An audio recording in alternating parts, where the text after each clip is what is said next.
Welcome, Dr. Epic here, and what we're going to discuss in this section is talking to cars, death wands, prophets of doom, the pathology of apocalypse, and why the tribes and nations of the world are different. There's the outline right up above me. There is a girl holding a mirror to you, which is kind of what social anthropology is. But let's go ahead and get started. Again, we're going to pick up where we left off, this idea that culture acts as this sort of perceptual lens.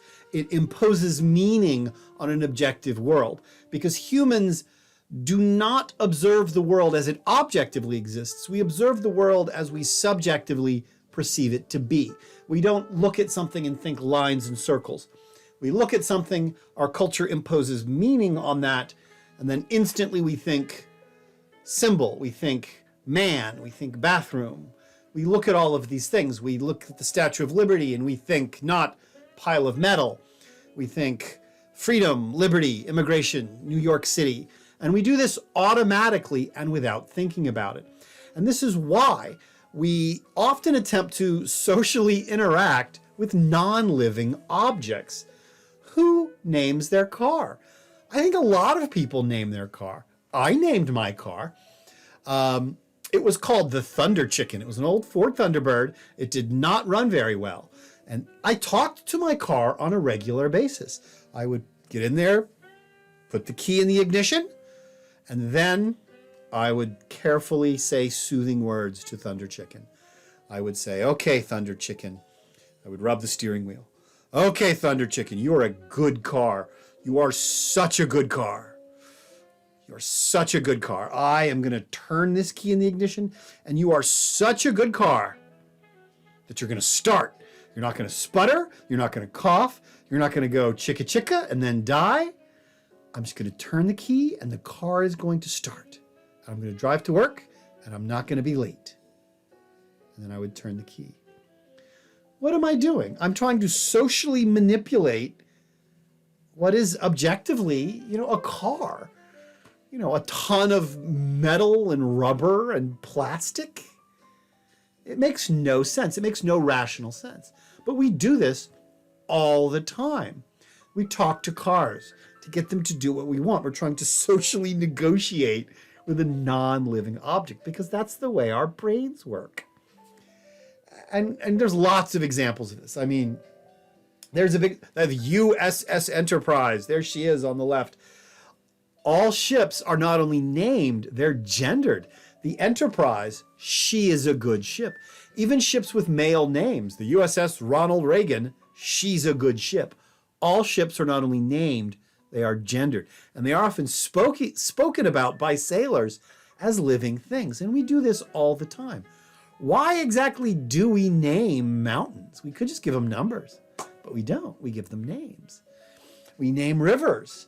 We name objects on the landscape. We name storms. Hurricane Katrina, Hurricane Sydney. We name these things. And sometimes we attempt to socially negotiate with these things because we don't address the world as it objectively exists. We attempt to interact with the world as we subjectively perceive it to exist. And we can toy with our subjective perceptions. These are, of course, very basic illusions. These are very, very simple things. You've probably seen them before. But what we can do with these things is we can actually stare at the illusion in our mind and without changing our eyes, without changing the illusion, flip back and forth, toying with our perception of what we see. What is that that's above me? Is it two people about to kiss? Or is it a white vase?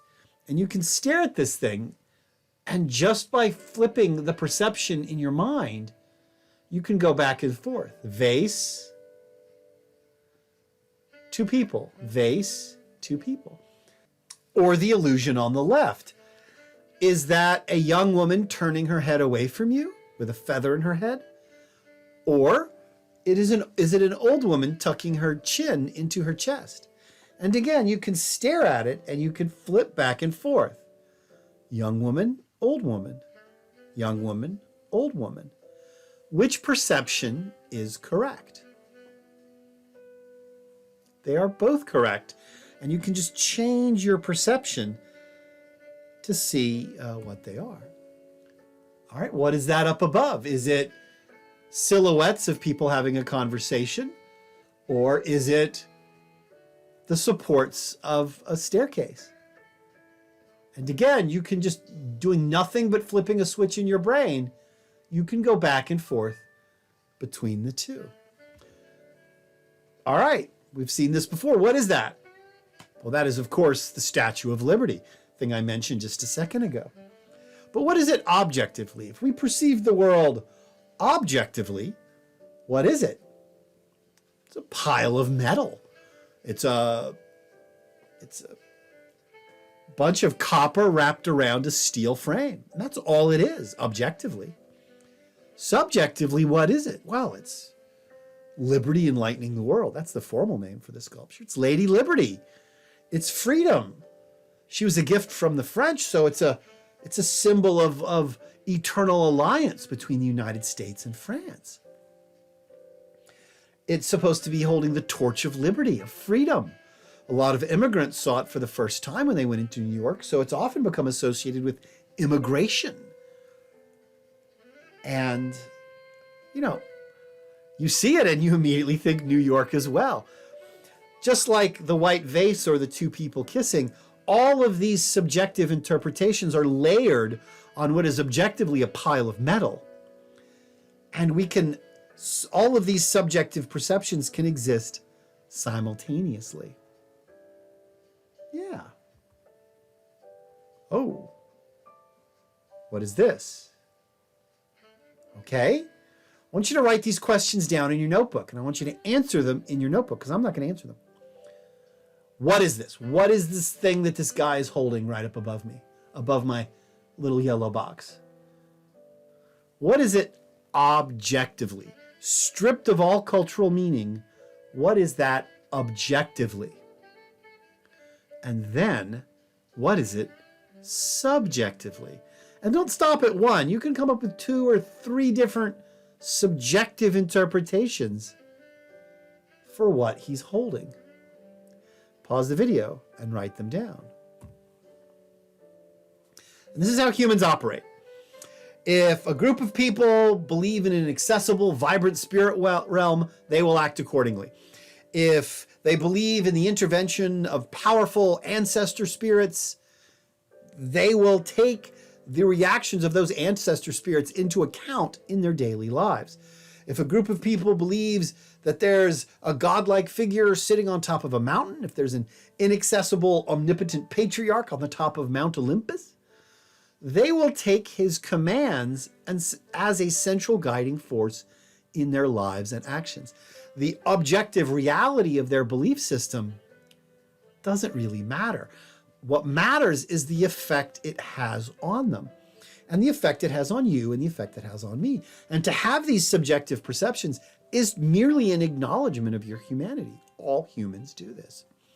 If you think there is a huge canyon going through the middle of the road, whether it exists or not, whether it's just a chalk drawing or not, doesn't matter. You're going to react as if that canyon is real. And if you want to go from one side of the street to the other, you're going to make a long detour. Now we're going to talk about some real examples of this, some really real examples of this. And we're going to start with the death wand. That is a death wand, because we're going to talk about pointing the bone. The bone is the death wand. Now, in Australia, you have these Aboriginal peoples, and they have a really special way to kill people that have done something really, really heinous, okay? They have a special death curse they use on people that have broken, like, the really bad taboos, especially the incest taboo. If a man in this tribe has done something really bad, like really bad, the elders of the tribe will decide, well, we have to kill this guy. But we're not just going to kill him. We're not just going to spear him through or beat him to death with clubs. We're going to kill his soul. And to kill his soul requires powerful magic. It requires a death wand. Death wand. And the death wand is called the kundela. And this is how they make a kundela. They take a leg bone of an animal, and if you can make it a leg bone from a human, then it's going to be a really powerful kundela. And they polish one end until it's a pointy bit, as you can see there. And then on the other side, they wrap it in cord, and then they dribble blood on top of the cord. If they can get the victim's blood on there, even better. And then once they've created the death wand, then they begin the Kaidicha ceremony, the ceremony to use the death wand to kill their target soul. The oldest men of the village, the most respected leaders of the tribe, will get together. They'll powder themselves bone white. They'll carve a series of symbols on their body.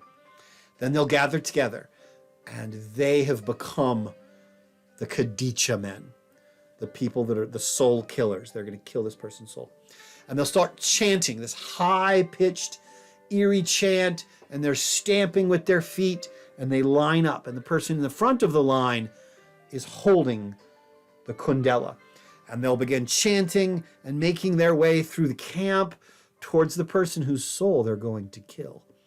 And they wind their way towards him, and the whole time the victim knows what's going on. And he's watching the Kadicha men approach him, and their high-pitched wail achieves this crescendo as they stop right in front of him. And then the first of the Kadicha men, they all stop wailing, and he just points the bone at the victim. Just points it. And there's dead silence. Then he drops the kundela, and they all just walk away. They go home, they clean the white powder and get the symbols off of their bodies and just go about the rest of their day. Because they've done what they've intended to do. They've killed this man's soul. The death curse is about 90% effective. The people who have been struck with the kundela, the Australian Aborigine people, the person who's been struck with the kundela will fall down. They are convinced that their soul is dead. They will become lethargic. They will have no energy. They will stop eating. They will stop sleeping. They will stop drinking. They will wither away. And they will die in a matter of a few days, maybe a week at most, in this sort of tortured, prolonged agony. And even in the modern era, they'll take one of these guys and rush him to a hospital, put him on fluids, put him in an intensive care unit, and all the power of modern medicine will not save him. The kundela is still like 90% deadly. Why does it kill the victim so effectively? You know, and it kills the victim. I hope you find yourself nodding as I say this, but it kills the victim because the victim thinks he's going to die. He perceives his soul as being killed. And if your soul is killed, how can you continue? The death curse works because people believe in it. They perceive it to be effective, and it is effective. Now, does the death wand work on people who are not Australian Aborigines? If I was sitting in my house one evening and I started hearing this eerie, high-pitched wail coming from outside my front door, and I looked through the window, and there's a bunch of Kadicha men making their way onto my porch, and they knock on my door, and I answer the door, and they point the death wand at me, it's not going to work. I don't believe in it. I just don't. I would thank them. I would ask if they wanted to take their death wand with them. And then I would, go and finish my cool beverage. It doesn't work on me because I don't believe it. I don't believe it enough for it to work on me. Although, to be honest, I probably would throw the kundela away and have a nice long talk with any priest or pastor or rabbi that would have me, and maybe not enjoy all of that cool beverage. Go clean for a bit just to stay on the safe side. It's only prudent. And people do this all the time. They impose these meanings on things that for other people are completely meaningless. What do we have here? We have religious conflict, intense religious conflict over what is objectively piles of stone. On the left, those were the great standing Buddha statues of Afghanistan, carved back when Afghanistan was a Buddhist nation, but it's an Islamic one now. And when this country of Afghanistan became an Islamic fundamentalist republic, the Taliban, the fundamentalist Muslims, they were offended by these statues. They were blasphemous. So they blew them up. So to the Islamic fundamentalists, they were blasphemous to God. To the Buddhists, they were sacred statues. We're not in that fight, so to us, it really doesn't mean anything. They were nice to look at. But if you're not involved in that, it's just rocks, you know. It's just like the Kundala's just a pointy bone. Up above me is something called the Bobbery Mosque, built by a triumphant Muslim emperor over a Hindu holy place about 10 years ago during the middle of a Hindu festival. Sort of a radio DJ got all the Hindu fanatics whipped up into a religious frenzy, and they stormed into this mosque and ripped it down over, I think, about a 3-day orgy of deconstruction using crowbars and their bare hands. They tore this gigantic building apart. They tore it down to the foundation, you know, to purify the site for a new Hindu temple. To the Muslims, it was a beautiful old temple. To the Hindus, it was a blasphemous imposition on a Hindu holy site. But all of the Bobbery Mosque, the standing statues of Afghanistan, all of these pale in comparison to that guy on the upper left, the Dome of the Rock in Jerusalem. That is both one of the most holiest places in Islam, and it is also the ruins of the great Jewish Temple of Solomon. It's both things simultaneously. It's two faces and a white vase, depending on what perspective you want to look at it. But, I mean, conflicts over the Dome of the Rock are very sensitive. Wars have started over the rumor that somebody was going to do something to the Dome of the Rock. Wars have started because of the idea that, you know, the Jewish nation needs to own the ruins of its own sacred ancient temple. Thousands of people have died over that building. But what is it to me? It's nice to look at. It's pretty. But it's just a building. I'm not part of that subjective culture. It doesn't affect me. Just like the Kundala didn't affect me. And just like, you know, today in Texas, all of this huge hullabaloo over what to do with the Alamo. Oh my God, because they want to redesign the Alamo. Woo! But to people outside Texas, all of this debate over whether to move this monument or that monument, or the fact that this fountain got scratched, to people outside of Texas, this looks absolutely ridiculous. But inside Texas, very serious. Very, very serious. Now, let's go from pointy bones and holy temples. Let's talk about a real world example. Let's talk about what really happens when the perception of reality gets dramatically unattached to objective reality. Because we're going to talk about Nanga Wuse's prophecy. And Nanga Wuse's prophecy was something happened in southern Africa in 1856 and 1857. And it deals with this prophet, and her name was Nanga Wuse. She's the taller of the two girls right up above me. And she was a member of the Xhosa nation. And the Xhosa nation in the middle of the 19th century was not doing well. It was not having a good time. At any rate, the Xhosa people of South Africa were they're pastoralists, which is to say they were really into cattle. Cattle was wealth, cattle was life. Their entire nation depended on cattle, raising cattle, feeding cattle, butchering cattle, eating cattle, drinking milk, making cheese. Their entire nation revolved around cattle. Cattle equaled money, cattle equaled life. And a traditional Xhosa religion consists of ancestor veneration. And it's this potent idea that just beyond the perception of the world, there is this spirit world that's filled with like all of the great ancestors that have lived before, all of the great heroes of myth, all of the great gods of the Xhosa who look down beneficially on the Xhosa. And that there are special people, girl singers, these spirit singers, which are almost always young girls. Spirit singers can actually penetrate this veil to the other world, and they can talk to the ancestors and talk to the great heroes of old and the great ancient kings and the gods. And this can be aided by a sacrifice. You take something like more precious to the Xhosa than anything, cattle. You take a cow, you sacrifice it to the ancestors, and then a spirit singer will talk to your deceased grandfather or to a great hero of 100 years ago, or to an ancient king who existed in deep, deep antiquity.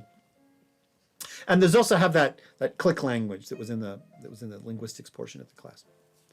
However, by the middle of the 19th century, the Xhosa were not doing well. They were surrounded by enemies. To the south and to the, we'll look at the map, the multicolored bit, those are all the different parts of the Xhosa nation, or they were the different parts of the Xhosa nation.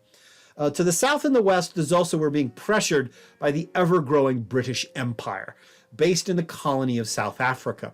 The British had cannons and guns and horses and electricity and the telegraph, and they had all these incredible things that the Xhosa lacked. And every year, the British would push the Xhosa a little farther, claim a little more Xhosa land, take away a little bit of the Xhosa cattle to make the British cattle better. And to the north, they had the same situation. To the north, they didn't have the British, but they had maybe something a little worse. They had KwaZulu, the Zulu nation. And what happened is in the early 19th century, this guy came along called Shaka Zulu, and he turned the Zulu from this tiny little tribe into one of the most powerful and fearsome military fighting machines in all of Africa. The Zulu were renowned. They built this huge empire in KwaZulu and raided all of their neighbors incessantly, raiding them for people, raiding them for cattle, and raiding them for land. Every year, the Zulu would press down on the Xhosa from the north, taking a little more land, taking another river here, another mountain valley there. And every year, the Xhosa land got a little smaller, and the cattle got a little fewer, and they got a little thinner and a little leaner. Things were going very badly for the Xhosa, and had been going badly for the Xhosa for decades. And throughout the 1840s and into the 1850s, the Xhosa had been visited by a series of religious upheavals. They were they would have these religious festivals, and the spirit singers would talk to the gods because they were turning to the gods for help. They needed a way out of this situation that was bad and getting worse. And then along comes Nonkululeza. I'm mispronouncing her name because the G and the Q actually make like a click sound. And I can't make the click sound. So Nonkululeza has a prophecy. Nonkululuza's prophecy is that she is brought before these old kings and these mythic heroes and the gods themselves. And they say, we know what's happening to the Xhosa. What's happening to the Xhosa is very bad. But we're going to help the Xhosa. We are going to help the Xhosa by coming through into the physical world. We're going to open up the spirit gates, and these ancient heroes and these mythic kings and the gods themselves are going to cross into the world. They are going to kill the Zulu. They are going to drive the British back into the sea. They are going to bring all of these giant golden cattle from the corrals of the gods themselves. But the problem is opening those spirit gates. Opening the spirit gates is difficult. Only sacrifice can open the spirit gates. And not the sacrifice of 1 cattle or 10 cattle or 100 cattle. Nonkululuza's prophecy said that the spirit gates will only open with the sacrifice of all of the cattle. Their entire reason to exist. All of their economic wealth and basis and food. All has to be sacrificed. But once it's sacrificed, the spirit gates will open. The gods, heroes, and kings will come through. They will kill the white people. They will kill the Zulu. And they will bring the golden cattle from the spirit world. and everyone will feast. And they did it. They did it. The Xhosa embrace Nongawuse's prophecy. They enter into what's known as the great cattle-killing frenzy. In the space of only a few months, they systematically kill almost 300,000 cattle, are just butchered and just scattered across the plains to feed the vultures.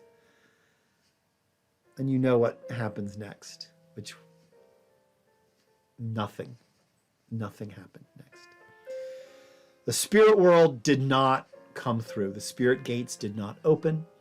The heroes of myth, the ancient kings of legend, and the gods did not come through. They did not bring golden cattle from the afterlife. Instead, the Xhosa nation collapsed. They had no way to feed themselves. They had nothing to buy. They had no wealth. The resulting famine killed over 40,000 Xhosa. 80% of the nation died in the space of only a few months. The nation collapsed because of Nongawuse's prophecy. And tens of thousands of Xhosa were buried in mass graves. And there's a headstone for, there might be 5,000 people under that headstone, under those, stone cattle horns. The nation collapsed. The Xhosa nation ceased to exist as an independent entity. The only reason any of them survived at all is that the British rolled in. The British Empire moved in because it had been badly embarrassed by its failures during the Irish potato famine. So they rolled in, they gathered up the remains of the Xhosa nation, and they started to feed them. But of course, all of the land now belongs to the British Empire. And the Xhosa had, they had to convert to Christianity, of course. The Xhosa never really recovered from Nongawuse's prophecy, from the cattle-killing frenzy that followed. So why did they do it? Why did this entire nation essentially decide to commit suicide? You already know the answer, and it's right there. They did it because people react to the world not as it objectively exists, but they react to the world as they subjectively perceive it to be. Now, I don't want to pick on the Xhosa. They're beautiful people. Nelson Mandela was a Xhosa. I don't want to pick on the Xhosa. I don't want to make it seem like these are bizarre, foreign peoples who believe crazy, weird things, because we do the exact same thing. We do not react to the world as it objectively exists. We react to the world as we subjectively perceive it to be. Because Western civilization is obsessed with its own destruction. One of the things about Western civilization, North America, Europe, Australia, New Zealand, we have a pathology, a cultural pathology, where we are continually convinced that the world is going to end in between 12 and 20 years. The world is going to end. The world's going to collapse. We're obsessed with the destruction of our own culture. And there are lots of historical examples of this. And here's just some from recent times. Up there in the upper left, that's a Times Magazine article from the 1970s, where they predict the coming ice age. Within 12 to 20 years, Chicago will be buried under half a mile of ice. Oh my God, and all of this is going to take place sometime by the end of the 1980s. Oh my God. Y2K? You remember Y2K? I remember. I'm an old guy, so I remember Y2K. Oh my God. Computers are going to freak out because they don't know what to do with the rollover of the extra zeros, and planes are going to fall out of the sky, and nuclear reactors are going to melt down. It's already too late, Jason Kelly says. It's already too late. And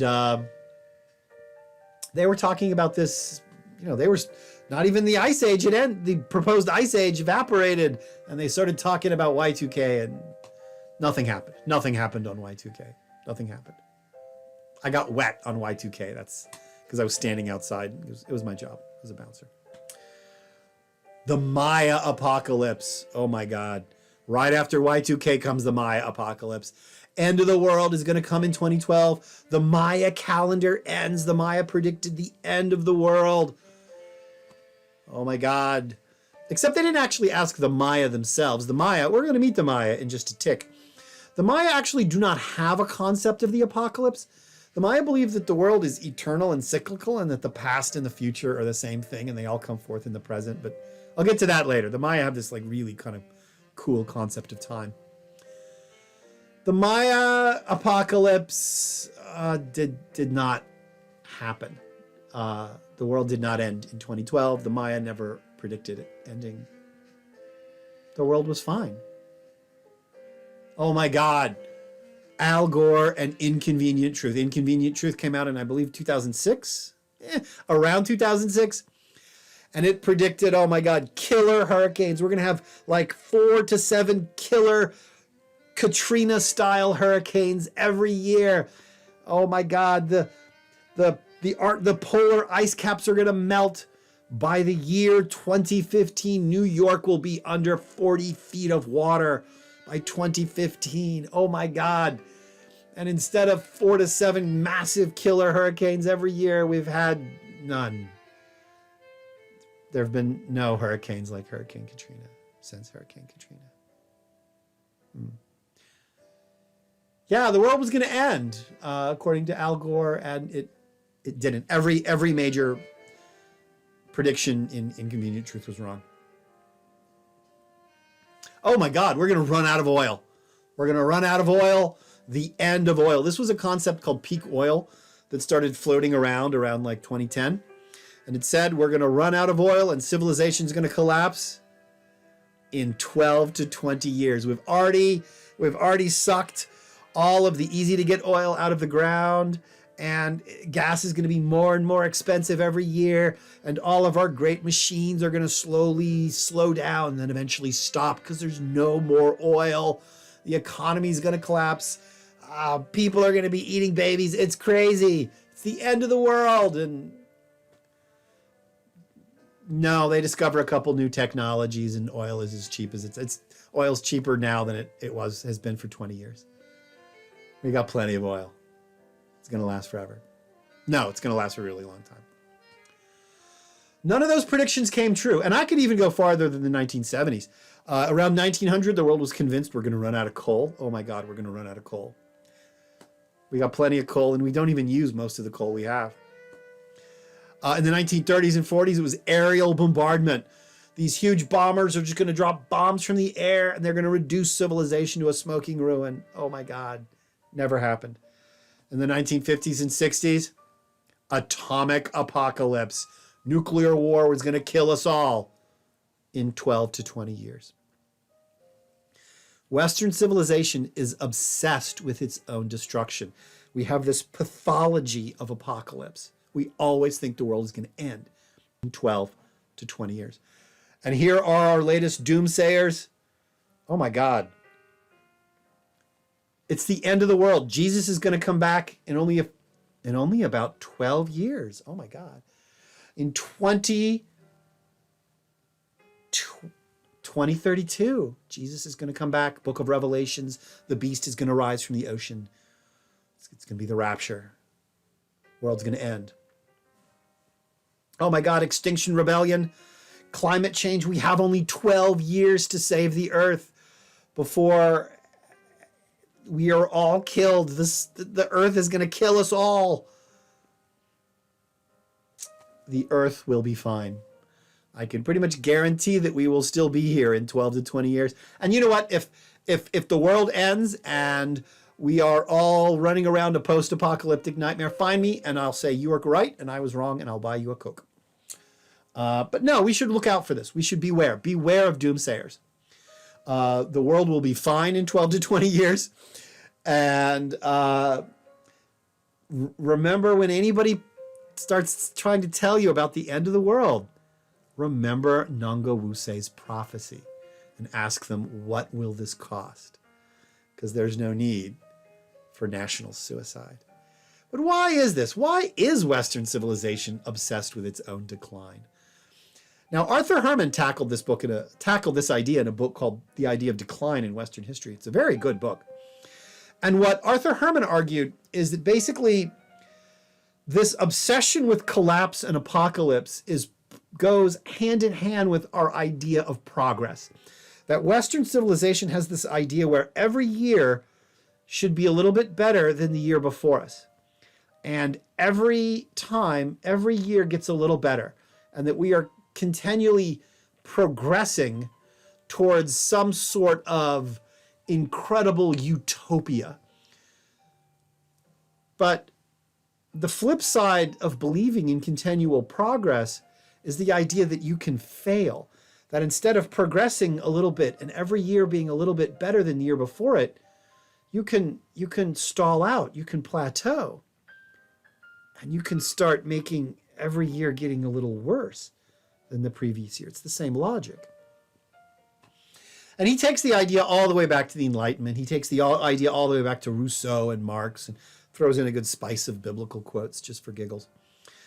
But he argues that this is a particular pathology of Western civilization. Other cultures, other modern cultures are not obsessed with their own destruction. Russia's not obsessed with its destruction. India's not obsessed with its own destruction. China's not obsessed with its own destruction. Only Western civilization do we think that the world is going to end in 12 to 20 years. And this is why Western civilization has these doomsday apocalypse cults. Like, look right up above me. There's this great new book by Mark O'Connell where he looks into the culture of, doomsday preppers, people who think that the world is going to end in 12 to 20 years. And they go out into the forest and they build bunkers and they fill them with ammunition and baked beans. And, it's no more real than the Kundela. It's no more real than Nongawuse's prophecy. They subjectively believe it, but objectively, we're going to be okay. I think we're fine. And I think by recognizing these prophets of doom as just a cultural pathology, a neurotic quirk of our own civilization, tends to disarm them. It tends to make them less threatening. And that's the way that culture kind of works. And every culture kind of works a little bit differently. So you can kind of think of culture as kind of a human operating system. And what we're running in our heads right now is kind of, Western civilization 9.3 or something. And, we're running this cultural software in our physical hardware. And one of the quirks, and just like, operating systems on computers have quirks, cultural cultures have quirks too. And one of the quirks of Western civilization is we always think the world's going to end in 12 to 20 years. We always do. But other cultures don't think that. And sometimes when cultures clash, it isn't really a fundamental objective clash that's occurring. They don't really disagree about anything that's real. They're disagreeing about perceptions that you have two people, and two people could be getting into a very ferocious argument. But if you actually look at this from an objective perspective, they're not actually arguing over anything real. They're arguing over whether they saw a white vase or two faces. And these arguments can get quite heated. And what they're not arguing over anything that is objectively real. Mostly what they are actually arguing over is different subjective perspectives that are based on their own culture, on their own operating system that is running in their brains. And this is what cultural anthropology studies. This is what sociocultural anthropology studies. It studies culture, the variability of the human operating systems found across the planet. Each culture, each human operating system, has its own set of priorities and perceptions that greatly affect perception, they affect behavior, they affect institutions. Individuals will act and react not according to what objectively exists, but according to what they perceive to be the best manner. They will react to what they perceive as existing. If they think there are evil spirits in a forest, they're not going to hunt in that forest. If they think that there's a god living in the river, they're going to act like there's a God living in the river. People react to the world not as it objectively exists, but as they subjectively perceive it to be. And these perceptions, these cultures, are what cultural anthropology studies. And to some extent, it becomes this kind of funhouse mirror. We're examining how different people see themselves through the lens of culture. And culture is that curved mirror. I'm using a lot of analogies. At any rate, in studying how other cultures build institutions and beliefs and then function within those institutions and beliefs, cultural anthropology generally does two main things. One, it shows how different cultures, when they possess the same patterns over and over and over, you can make a strong case that this is a human universal. That's why Dunbar's number is probably rooted in biology, because if it occurs in all known human societies, it can't be cultural. It has to be biological. And the second thing that cultural anthropology does is they can reflect on how different human groups handle and cope with the same sets of problems that our own culture does. Some cultures are going to be cautionary examples. Nongawuse's prophecy is a cautionary example. Other cultures are a example to be emulated, something to be admired and copied. But I don't want to say about that. I want you to make up your decision about that. But this is what anthropology does, and it all boils down into that single great question asked by a fellow you've met before, Dr. Franz Boas, and there he is, right up above me. And the central question that he posed the social sciences back in the early 20th century. And that question was, why are the tribes and the nations of the world different? And how have those present differences developed? Now, we've reached the end of this lecture, and for our next module, we're going to look at a case study of a specific people. We're going to look at their culture. We're going to look at their stories. And I want you to keep all of these ideas in mind, that people react not to the world as it objectively exists, but as they subjectively perceive it to be, and then they react in the best manner they think is possible. And when we get to this case study, that's when I will see you there.